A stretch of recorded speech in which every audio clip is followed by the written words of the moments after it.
A few months ago, back around the time when the Switch 2 launched, observant fans uncovered what appeared to be clues to upcoming Nintendo 64 games, including fan favorites like Donkey Kong 64 and Super Smash Bros.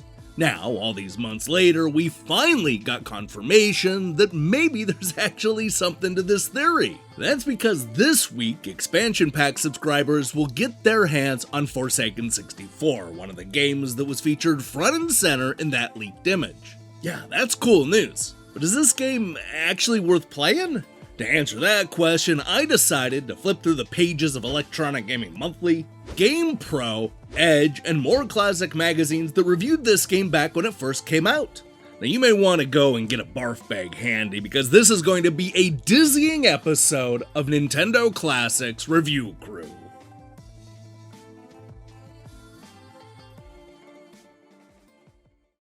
The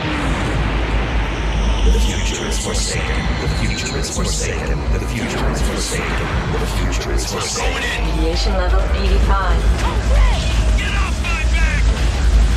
I'm losing it! Bogey in your six! Gang, split up! Critical. Critical. Pull out! Critical. The future is forsaken. The future is forsaken. The future is forsaken. The future is forsaken. After wowing critics with the early Nintendo 64 hit Turok Dinosaur Hunter, Acclaim was on a mission to rehabilitate its terrible reputation, one game at a time. Their next big title was Forsaken, a fast-paced 3D shoot-'em-up that combined the dizzying fun of Descent with some of the most frustrating level designs ever devised in a video game. Although it also came out on the PlayStation, this Nintendo 64 iteration offered a far smoother experience with more multiplayer modes. But was that enough to get critics to recommend this 360-degree frag fest? Well, let's find out. As always, we're going to kick things off with Electronic Gaming Monthly, which is perfectly placed right in the middle of the scale. Giving this Nintendo 64 version a 6.25 out of 10, the EGM editors had a lot of issues with Forsaken. Sean called it surprisingly decent, but complained that the game is ridiculously hard due to the lack of save points. Still, the graphics are awesome, the frame rate is high, and the levels are vast. The 4-player mode is more confusing than anything else. The 2-player mode is much better and more fun. John agreed, though argued that he would have liked to have seen some more involved gameplay here. The Star Fox-esque branching missions offer too little too late. Most of the levels are very combat-oriented, with few puzzles to break up the chase and shoot gameplay. An attractive, but ultimately mindless experience.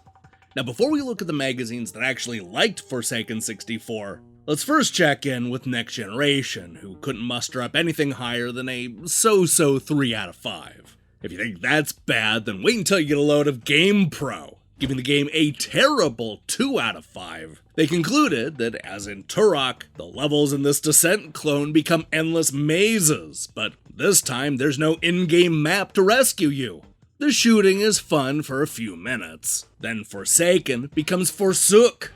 Alright, now that we've gotten the negative reviews out of the way, let's shine a light on the critics that actually gave this version of Forsaken a passing score. For example, Nintendo Power was so impressed with the 3D gameplay that they gave it an average score of 7.9 out of 10. Edge went one tick higher, giving the game a straight 8 out of 10.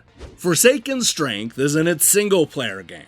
The N64 specific levels, multiple route systems similar to Star Fox, and pleasing overall difficulty should go some way to calming the nerves of Nintendo 64 owners worried about the apparent death of competent third-party releases. With luck, programming of this caliber can become an expectation of all N64 titles developed across multiple formats. Now, if you're looking for the highest score, then I sure hope you brought a passport because we're headed to Great Britain. Giving this version of Forsaken a stellar 87%, N64 was the one magazine that unequivocally loved this game.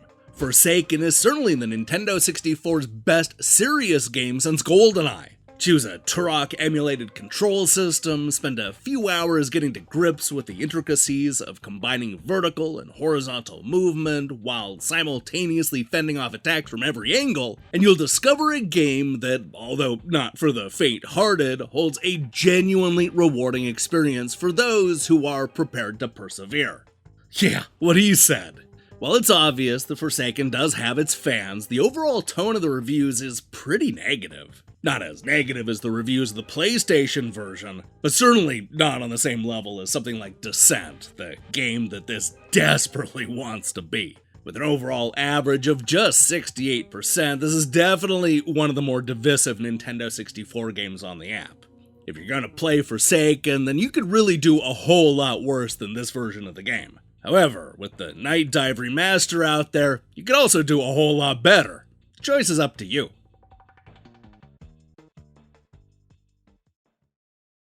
Hi, thanks for watching me break down these classic reviews.